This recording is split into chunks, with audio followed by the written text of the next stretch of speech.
पानी की आए दिन हमारी बड़ी वो कमी आ रही है। तो ये नहीं कि वाटर यानी कि पीएचई महकमा ही इसे जल शक्ति डिपार्टमेंट ही इस पे काम करेगा, जो हम लोगों का काम हो सकता है। एनजीओ भी उस पर काम करेगी, ट्रस्ट काम करेगी, हमें सुझाव देगी, एडवाइस देगी किस तरह से वाटर को हम हार्वेस्ट टेक्निक जो किस तरह से करनी है। इतने लोगों ने 1800 स्क्वायर फीट उनके छत रहते हैं, रूफ रहते हैं, 20-22 यानी कि 4-4 हज़ार तक के होते बड़े बड़े फ्लैट्स, लेकिन उन छतों का पानी किस तरह से रोक सके और साथ में हम फिल्टर लगा लें, उसके साथ जगदल बना लें, तो वाटर को हम हार्वेस्ट कर सकते हैं। जब पॉन्ड बना लें या फिर जंगलों में जो जंगल हमारे वो है जहाँ पे डिफॉरेस्टेशन हुए हैं, तो उसके बीच बीच में हम छोटे छोटे खड्डे बनाएं ताकि पानी रुक सके और गर्मियों में पौधों को पानी भी लग सके और हम जो पशु पक्षी होते हैं उसे भी पी सकें। और इसके साथ साथ जो आए दिन हमारी जो करप्शन बढ़ रही है जम्मू कश्मीर स्टेट में या किसी भी हम नेशनल लेवल पे राष्ट्रीय संस्था पे चले जाएँ तो नेशनल लेवल पे चले जाएँ तो करप्शन बढ़ती जा रही है। ऐसे तो हम बोल रहे हैं कि करप्शन फ्री देश हो रहा है, लेकिन डे बाई डे बढ़ती जा रही है। कहीं ना कहीं की मिलावट जो है किसी न किसी की।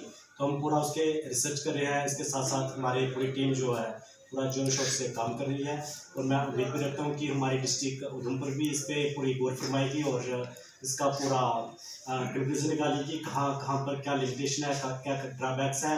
वो चाहे डिपार्टमेंट हो, जहाँ कोई एजेंसी उसमें काम कर रही है उसे जो बढ़ा दे रही है, हम उसे भरपूर रोकने की पूरी कोशिश करेंगे। और इसके साथ साथ हमारा कोविड-19 पैंडमिक जो है वो पीछे चलता आ रहा था, तो उसमें तो उस समय हमने कई जो मास्क भी डिस्ट्रीब्यूशन किए, लोगों को भी डिस्टेंस जो मेंटेन करके रखना है, गाड़ी में जाना है तो संभल के जाना है। ट्रैफिक जो है पहले तो करनी ही नहीं है, लेकिन करनी भी है तो पूरे प्रॉपर डिस्टेंसिंग में और भी दूसरों को भी समझाना है। पहले तो अपने आप को ही प्रॉपर मेंटेन करके रखना है, प्रॉपर जो रूल्स जो है अपने यानी कि जो रिस्ट्रिक्शंस है उसे फॉलो करना है ताकि हम कोविड-19 पैंडमिक से बचा सके। अब लग रहा है कि हो सकता है कि कुछ दिनों के बाद कुछ यानी कि रिस्ट्रिक्शन लग जाए और कोविड-19 पैंडमिक की दूसरी भी एक जो वेव वो चलने वाली है, तो हमें उस तरह से किस तरह से बचाव रखना है वो अपने आप को हमने तैयार करना है और अपने ग्रुप्स जो है वो बना के रखने रेडी रखने हैं ताकि हम नीडी पीपल की किस तरह से हेल्प कर सकें। ठीक, तो इसके साथ साथ हम ऐसा करेंगे कि पहले ही जो मास्क वगैरह वो बना के रखेंगे, सैनिटाइज वगैरह करके जो खरीद के रखेंगे या कैसे भी कलेक्शन करके रखेंगे ताकि आपत्ति आने पर हम नीडी पीपल को डिस्ट्रीब्यूट करें और यानी हमारे नीडी पीपल लोग जो हैं वो एक राहत की सांस ले सके। ये हमारा जो ग्लोबल पैंडेमिक है। इसके साथ साथ जो हमारा कल नेशनल जो वर्ल्ड वाटर डे है वो हम भी सेलिब्रेट करेंगे। मैं सोच रहा हूँ कि हो सकता है कल यहाँ परसों वाले प्रिंट मीडिया में भी थे कि ग्लोबल ह्यूमन राइट्स की तरफ से कोई आर्टिकल जो छपना चाहिए अखबार में कि वाटर कंजर्वेशन के या वाटर हार्वेस्टिंग की कौन कौन सी टेक्निक जो अपनाई जाए और जो वाटर क्राइसिस हो रहा है कि पानी की जो कमी आ रही है उसे किस तरह से भरपूर किया जाए और कम से कम यूज़ किया जाए और हमारी नीड्स जो है वो पूरी फुलफिल हो सके। तो ये मेन जो है मकसद है। और इसके साथ साथ वुमेन एम्पावरमेंट कहा गया कि हम लोग तो अपना अधिकार जमाते हैं जो मेंस लोग होते हैं, लेकिन औरतों को किसी तरह से हम जो पीछे रखते हैं। लेकिन आज के ज़माने में जो औरतें जो हैं वो भी बराबर जो सिविल जो एग्जामिनेशन जो वो क्वालिफाई कर रही है, वो IAS ऑफिसर्स हैं, वो IPS हैं, वो एयरफोर्स की पायलट हैं, वो हर फील्ड में वो ड्राइवर तक है। आजकल की तो कुछ दिन पहले तो एक लड़की ने जो बस ड्राइवर है वो SRTC की बस चलाती है। हमें उन पर वो बहुत प्राउड फील है और हमें ही अपनी माताओं बहनों को या महिलाओं को इस तरह से नारी सशक्तिकरण यानी कि वुमेन एम्पावरमेंट करना है कि हमें यानी कि बिल्कुल इक्वालिटी में तो है ही है, लेकिन यो कुछ औरतें जो हैं हमारे ग्रामीण क्षेत्रों में या रूरल एरियाज में फिर भी अपने आप को बड़ा इंफीरियर समझती हैं। वो कभी ना समझे, अपने आप को बिल्कुल बैलेंस समझना है, बिल्कुल बराबर समझना है, बराबर हकदार रखना है। हमें उस तरह के अवेयरनेस प्रोग्राम ऑर्गेनाइज करना भी हमारा कर्तव्य है, ऐसे करने हैं ताकि हमारी माताएं बहनें और ये हमारे जो महिलाएं हैं वो एक उन्नति की राह पर चल सके। तो धन्यवाद, आज का मेरा इतना ही था और मैं उम्मीद रखता हूँ कि आप सभी जो इस रिलेटेड इसका जो ऑब्जेक्टिव पे काम करेंगे और हमारी NGO ग्लोबल ह्यूमन राइट्स को एक अच्छा अहदे पे ले जा सकेंगे ताकि हमारा ग्लोबल ह्यूमन राइट्स का नाम चल सके और हम यानी कि पूरे नेशनल तो नेशनल भारत तो बाहर, लेकिन भारत के बाहर भी, इंडिया के बाहर भी हमारा जो नाम ले सके हुए। धन्यवाद सर। लेकिन हमें वो सीखने को मिलेगा।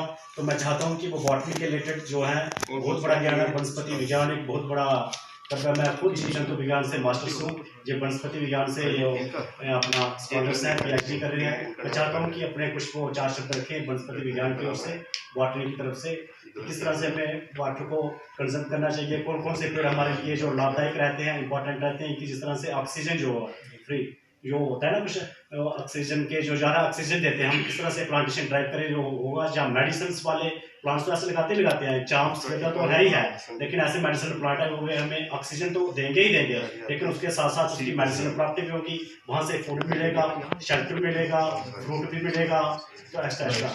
Please sir. Thank you Sanjeev sir, आपने बड़ा कुछ बोल दिया। हाँ, तो जैसे इन्होंने बताया कि रहमान सर ने ऑलरेडी बता दिया आपको ना, ड्रग्स को लेके, पोल्यूशंस को लेके, हमारा जो उसको वुमेन ट्रैफिकिंग को लेके ना बड़ी सारी बातें की। तो उसके साथ साथ पोल्यूशन काफ़ी ज़्यादा बढ़ रहा है, कंस्ट्रक्शंस हो रही हैं जगह जगह पे, तो रामबन ले लो, कहीं भी ले लो, तो कंस्ट्रक्शन तो कर रहे हैं, डेवलपमेंट तो कर रहे हैं, लेकिन जो इकोसिस्टम है उसको डिग्रेड कर रहे हैं। तो उसके लिए कुछ ना कुछ जैसे सोचना पड़ेगा हमें, अल्टरनेट उसका है ना, आप करो, डेवलपमेंट भी जरूरी है, बट उसका उपाय भी होना चाहिए, अल्टरनेट भी होना चाहिए।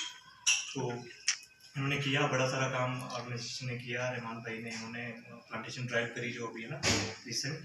तो जैसे आपने कहा अभी इसके लिए कौन कौन से प्लांट्स होने चाहिए, कौन कौन से नहीं होने चाहिए ना, तो जैसे ये रोड साइड पे लगे होते हैं ना, फ्लावर्स वाले होते हैं, बोगनविलिया बोलते हैं उसका ना, है ना। हाँ, तो वो मतलब सबसे ज़्यादा पोल्यूशन जो है ना कम करते हैं, मतलब वो कार्बन डाइऑक्साइड बड़ा ज़्यादा लेते हैं, बेनिफिट भी उतना ही ज़्यादा होता है उसका। दूसरा हो गया बर्ड बोलते हैं उसका क्या, उसका ये मिथ एक बना हुआ है कि जो रात जाते हैं प्लांट के आसपास तो घुटन होती है, सांस कम होता है ना, बिल्कुल सर, उसका कोई चक्कर नहीं होता। वो क्या करता है, रात को ऑक्सीजन छोड़ने के बजाय ऑक्सीजन क्या करता है, लेता है वो। तो जब हमें ऑक्सीजन नहीं मिलेगा तो हमें सफोकेशन। मेरा नाम गणेश खान होता है और मैं दिल्ली से बिलोंग करता हूँ। तो आप सारे तहजीब याफ्ता लोग हैं, कुछ कहने की मतलब मैं क्या कहूँगा, आपने सारा कहा हुआ है, लेकिन फिर भी जो है मेरा जो मानना है, अब ड्रग्स को लेके बात हो रही है ना, मुझे लगता है कहीं ना कहीं हमें ग्रास रूट लेवल से स्टार्ट करना चाहिए, क्योंकि हमें काजिज ढूंढने हैं कि आखिर यूथ क्यों जा रहा है उस तरफ। स्कूल में ड्रग्स को लेके एक आधा टॉपिक आ जाता है, 10th में तो वो भी नहीं आता कहीं, 10th तक तो मतलब मैंने देखा नहीं कोई टॉपिक क्या ऐसा, मतलब मैं बच्चों को बीच बीच में ट्यूशन भी देता हूँ, पढ़ाता हूँ, तो ऐसा लगता नहीं कि ड्रग्स को लेके हम मतलब कुछ उसमें कुछ दिया हो। स्कूल में हम ऐसी कोई कैंपेनिंग जो है ऑर्गेनाइज करें, ऐसे कोई कैंप्स ऑर्गेनाइज करें और बच्चों को बताएं कि ड्रग्स के मतलब ऐसा हो क्या रहा है जो यूथ मतलब अंदर से, क्योंकि इंडिया में जो है 70% जो है यूथ है। अगर वर्ल्ड के हम पॉपुलेशन को मतलब ऐसे मतलब उसका एक डाटा कंपेयर करें तो इंडिया में सबसे ज़्यादा यूथ है, और इंडिया का यूथ सबसे ज़्यादा अनएम्प्लॉयड है। वो क्यों है? सबसे बड़ी मेन बात क्या है कि यूथ अगर कोई 12th करके निकलता है, 12th वालों को आज रखा हुआ है आर्मी, जैसे आर्मी में जाएगा और 12th वाले कहाँ जाएंगे, है ना। आर्मी में अगर वो नहीं जाता है तो इंडिया का यूथ बेकार भी बढ़ा है, हम लोग लेजी बढ़े हैं।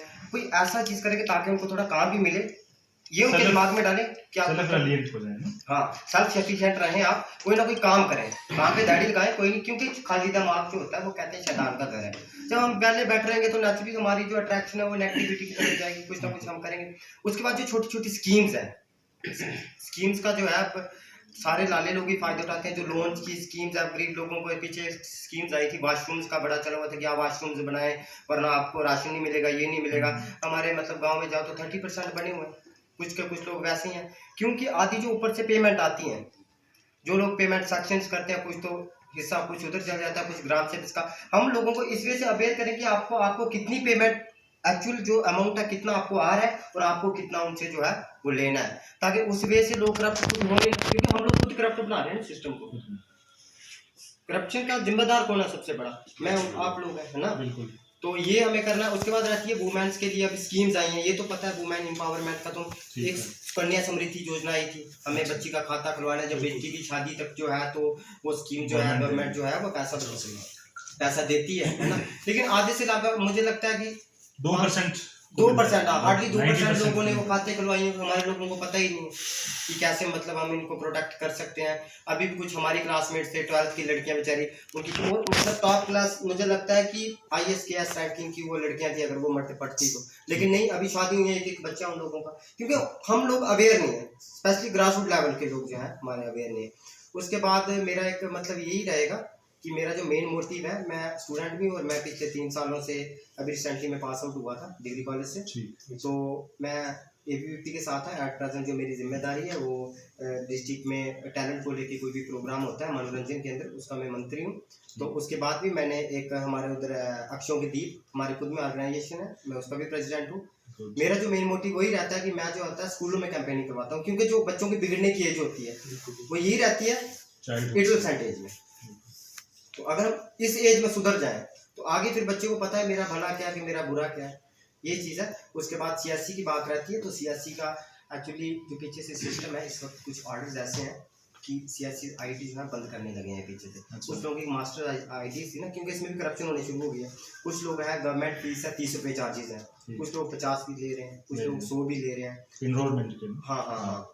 तो वो मैंने भी 50 दिए हैं। जी हाँ। देखो सिस्टम का कुछ वैसा ही है ना, तो पीछे से इंस्ट्रक्शन आ रही है। अब हमारी वो ऑथेंटिकेशन फेल हो रही थी, तो उस वजह से मतलब पीछे से ऑर्डर है, तो मैंने इस वजह से सोचा चलो वीडियो में सबसे बाद में बात करूँगा इसमें में।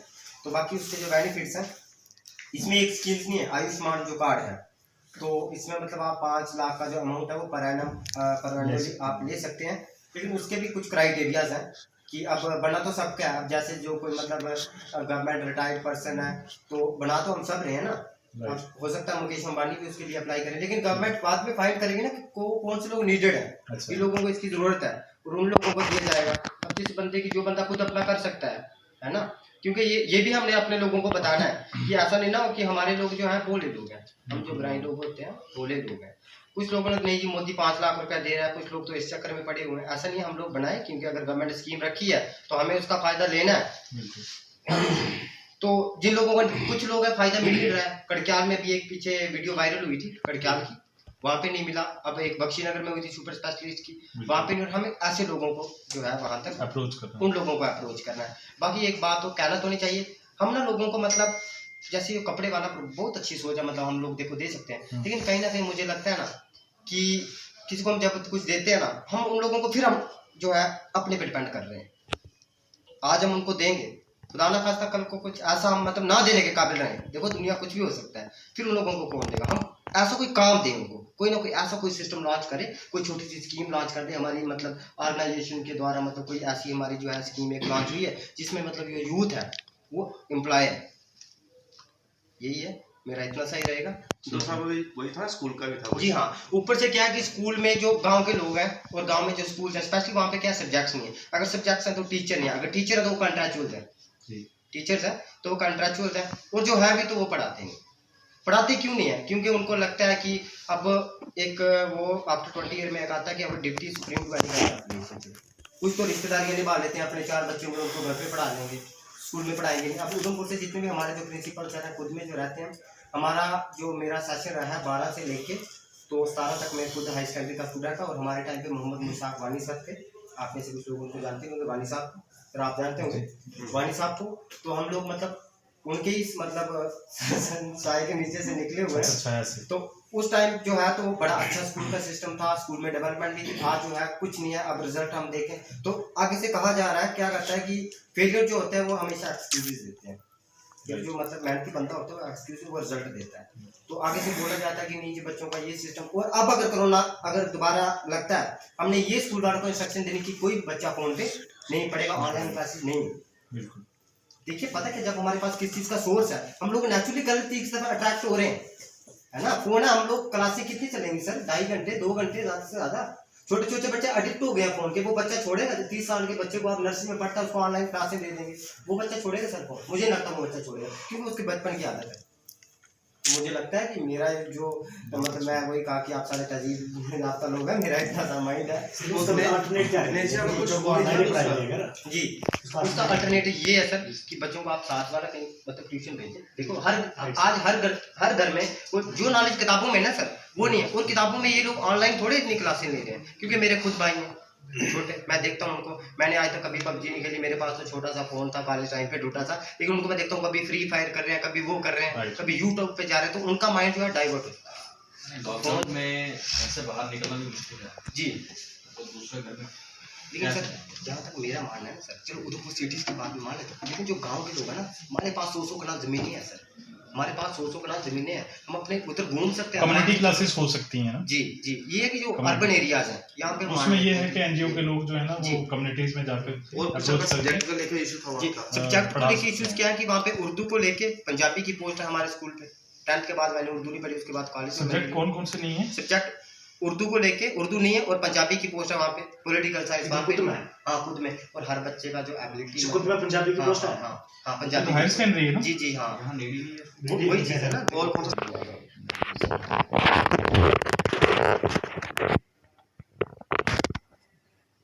कुदरत ने इंसानियत की बका के लिए जितने भी वसाइल फ्राहम किए, वक़्त के तकाज़े के साथ साथ इंसान इतना खुद गर्जी की तरफ चलता गया कि वो वसाइल मिस यूज़ भी होते गए और कम भी होते गए, और आने वाली जनरेशन के लिए वो वसाइल दिन ब दिन कम होते गए। तो जाहिर है कि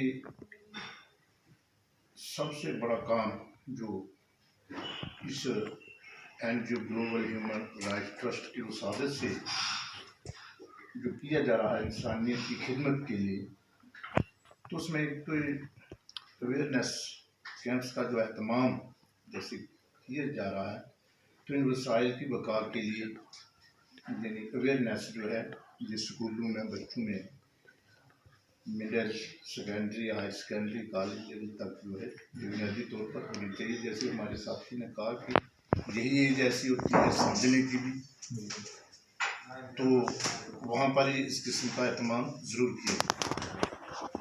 इसके अलावा जो खुदगर्जी की बुनियाद पर कई बार जो फॉल्ट आते हैं कि कभी मुख्तलिफ किस्म के जो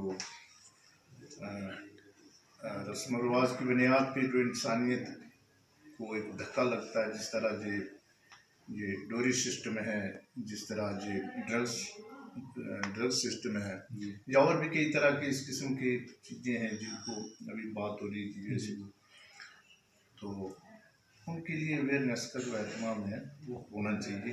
एज अ बात तो नहीं कहूँगा कि मैं पहली बार आपके मजलिस में आया हूँ, जैसे जैसे बात होती रहेगी इंशाअल्लाह आने वाले दिन में। बुराइयों तो कमी तो है नहीं, तो बुराई तो बहुत सारी देखी है समाज के अंदर। तो चलो एक एक बुराई को करते रहेंगे, साफ उठाते रहेंगे कदम सब मिलजुल के, ठीक है ना।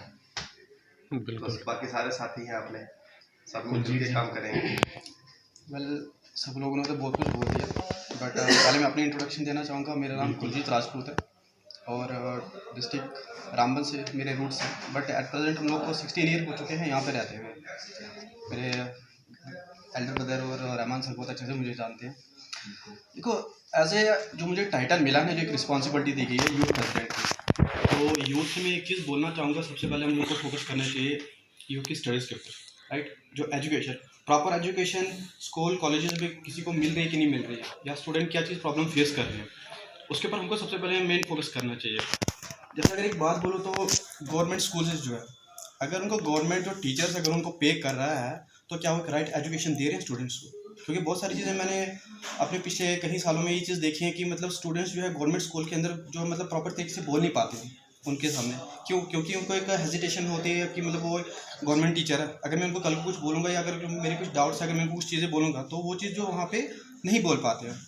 और सबसे बड़ी बात रही जैसे हेल्थ सिस्टम के अकॉर्डिंगली, जैसे आपने एक चीज़ बात बोली कि ड्रग्स के अकॉर्डिंगली, तो यूथ जो है आज के टाइम में टीन एज से लेकर आई थिंक 16 to 17 या 22 के ये जो एज लिमिट है इसके बीच के, तो यूथ जो है जाता तो घर से निकलता स्कूल के लिए आ जाता है या कहीं भी जाएगा, ट्यूशन से जो जाता है, लेकिन गलत वे में चले जाता है, अपने फ्रेंड सर्कल के साथ कहीं भी चले जाएगा। तो हमें कुछ स्कूल या कॉलेज के अंदर ऐसी कैंपेन करनी चाहिए जाके उनको बताना चाहिए अगर आपका जो मेन टारगेट क्या है कि आप स्टडीज़ के लिए आए हो, आप स्टडीज़ करो और गलत वे में मत जाओ। और इसके लिए जो है टीचर्स को भी गाइडेंस देनी चाहिए कि अगर आपका स्टूडेंट अगर स्कूल के अंदर कॉलेज के अंदर आता है, राइट फ्रॉम अगर वो सुबह 9 बजे आ रहा है तो 2 बजे के बीच का जो भी अगर उनका टाइमिंग है तो वहाँ पे राइट एजुकेशन ले रहा है कि नहीं ले रहा है, क्लासेस अटेंड कर रहा है कि नहीं। तो इन चीज़ों के ऊपर थोड़ा डिस्कस करना भी चाहिए, उनके साथ जो देखना भी चाहिए। That's all.